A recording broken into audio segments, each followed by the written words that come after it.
नमस्कार, स्वागत है आपका उत्तराखंड खबरनामा न्यूज़ में। अक्सर आपने म्यूज़िक की धुन पर तो लोगों को डिस्को करते हुए ज़रूर देखा होगा, लेकिन क्या कभी किसी सरकारी स्कूल को किसी भूमि माफिया के इशारों पर डिस्को करते देखा है? अगर नहीं तो आज हम आपको दिखाते हैं एक ऐसा सरकारी स्कूल जो अपनी वर्तमान स्थिति से बिना परमिशन के इधर से उधर डिस्को करता है।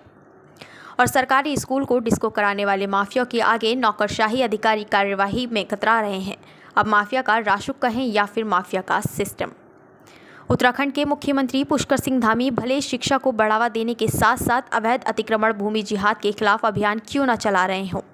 लेकिन उसके बावजूद भी जनपद नैनीताल के रामनगर में राजकीय प्राथमिक विद्यालय तुमड़िया खत्ता नाम का सरकारी स्कूल एक ऐसे माफिया के चंगुल में फंस गया है जिसके ऊपर वन विभाग की संपत्ति को नुकसान पहुंचाने के कई मामले पंजीकृत हैं।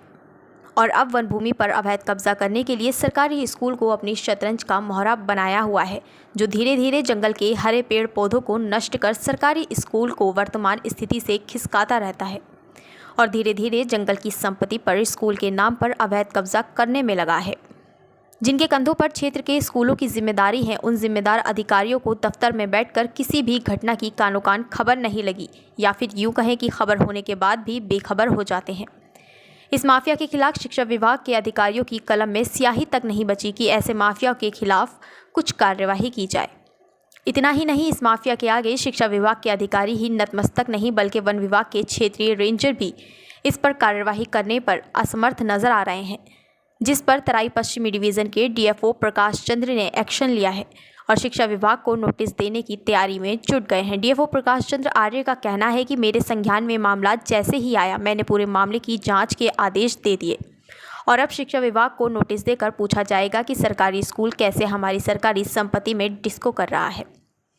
बहरहाल उत्तराखंड के मुख्यमंत्री को धाकड़धामी के रूप में क्यों न जाना जाता हो, लेकिन शिक्षा विभाग के अधिकारियों की कलम सरकारी स्कूल की आड़ में भूमि जिहाद करने वाले माफिया के खिलाफ न चलना कई प्रश्न चिन्ह खड़े कर रहा है।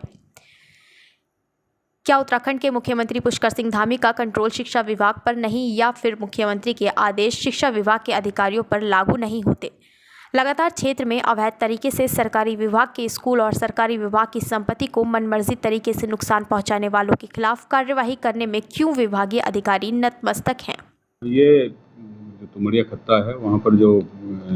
गुज्जर हैं उनके खेत में ये लगा हुआ था बता रहे हैं, और उसको शिफ्ट करने की सूचना अभी मिली है हमको, और देखते हैं उसमें क्या कर सकते हैं। लेकिन ये है कि अगर इस तरह से वो बार बार अतिक्रमण के लिए स्कूल का उपयोग कर रहे हैं तो ये बहुत गलत बात है, इस पर जो है कड़ी कार्रवाई की जाएगी। फिलहाल में एक पत्र जो है खंड शिक्षा अधिकारी को भेज करके उनसे उसकी वस्तु स्थिति से अवगत होते हैं, उसके बाद जो भी कार्रवाई इसमें होगी तो जरूर की जाएगी। ये व्यक्ति वास्तव में अपराधी प्रवृत्ति का है और इसके वन विभाग की ओर से भी कई मुकदमे इसमें दर्ज हैं और जो है लगातार इसके खिलाफ कार्रवाई की जो है फील्ड से मांग आती जा रही है, तो हम इस पर कार्रवाई कर रहे हैं और जल्दी ही इनके द्वारा काफ़ी ज़्यादा अधिक अतिक्रमण भी किया है, तो उस अतिक्रमण को भी खाली कराने की कार्रवाई अति शीघ्र जो है सामने आएगी।